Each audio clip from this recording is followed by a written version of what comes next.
राहुल गांधी यांनी आज एक पत्रकार परिषद घेतली आणि गेल्या वेळेला त्यांनी आरोप लावलेला होता की फेक नावं जी आहे ती ऍड करण्यात आली. जिथं 6 मतदार होते त्या ठिकाणी 60 मतदार दाखवण्यात आले. आज त्यांनी आरोप केलेला आहे की मतदार याद्यांमधून नावं वगळण्यात आली. जे महाविकास आघाडीला मतदान करणारी लोक होते त्यांची नावं जाणीवपूर्वक कापण्यात आली असं त्यांनी म्हटलं. आणि कर्नाटकाचं उदाहरण देत असताना ते म्हणाले की 16,000 नावं जी आहेत ती कापण्यात आली. मला वाटतं माननीय राहुल गांधी यांनी जी पत्रकार परिषद दिल्लीत घेतली होती त्यामध्ये त्यांनी विस्तृतपणे कशा पद्धतीनं वोट चोरी होते हे आपल्या संबंध देशातील नागरिकांना दाखवलं. आता ते रोज नवीन नवीन माहिती घेऊन आपल्याला समोर सादर करतायत आणि याचे जरा जर कुठे मनाची नाही जनाची लाज त्या निवडणूक आयोगाला असेल तर ते एखाद्या प्रवक्त्याप्रमाणे ते निवडणूक आयोगाचे आयुक्त वागतात.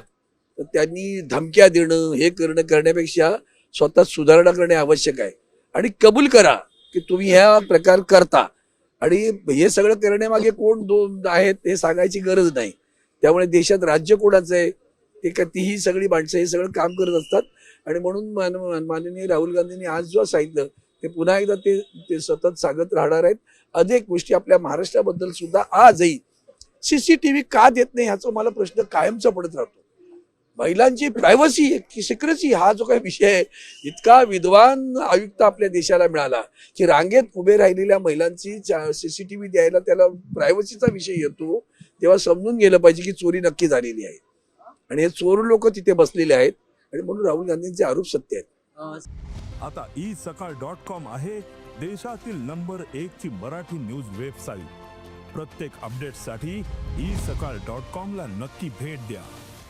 विनाताई ठाकरेंच्या पुतळ्यांच्या संदर्भात जो प्रकार घडला त्याच्यामध्ये आरोपी जो पकडला गेलेला आहे तो तुमच्याच शिवसेने. मला वाटतं यावर अधिक भाष्य करणं चांगलं नाहीये. अस्तरीत निखारे निघतात तेव्हा काय चटके बसतात त्याचे आम्हाला हृदयाला माहिती आहे. सर आपण नाही बोलूया. नवी मुंबईमध्ये बेकायदेशीर इमारत आहे हा त्या ठिकाणी मला वाटतं बेकायदेशीर इमारतींच्या बाबतीत मुंबई महापालिका, नवी मुंबई महानगरपालिका, ठाणे महानगरपालिका या सगळ्या महानगरपालिकेचे तत्कालीन अधिकारी त्या महानगरपालिकेचं तिकडे जे आमच्या सायनला एक ऑफिस आहे ते सगळ्या प्रोजेक्टची जी काही काय म्हणूया त्याला आपण प्लॅन देतात, प्लॅनिंग डिपार्टमेंट आहे तिकडे ते प्लॅन जे काही देतात त्याला मंजुरी देणारे जे अधिकारी तिथपासून या सगळ्या गोष्टी अनधिकृत उभे राहताना डोळ्यावर झापड लावून फिरणारे अधिकारी त्यांना पहिलं धरा. कळलं का? या सगळ्यामध्ये यांचा मोठा हात असतो. राजकारण्याचा असेल नाही असं नाही पण यांचा मोठा हात. हे का गप्प बसतात? एखादी इमारत मला आजही आठवतं आपल्या हजेली जवळ झालेल्या इमारतीचा त्यावेळी काढलेला असेच बजले वाढवले होते. हे जे काही प्रकरण आहेत ना आता तारदेवच्या बाबतीत वेगळं उदाहरण दिलं ताबडतोब 2-4 बिल्डर मंत्री आहे तिकडे ते कसे कायदे बदलतात ते बघा. आणि म्हणून ओसी देणं न देणं कशी वेळ काढणं मुंबई शहराची वाट लागते. आपल्या इन्फ्रास्ट्रक्चर ज्याला म्हणतो रस्त्याची रुंदी वाढत नाही पण 20 फूट रस्त्यावर दोन्ही बाजूला 40 मजली इमारत उभ्या राहिल्या तर खाली काय होणार याचा विचार केला कधी आपण? आणि त्याला मंजुरी देणार ते प्लॅनिंग ऑफिसर. शेडबॅक वगैरे काय विषय नाही तिथे इकडे जा.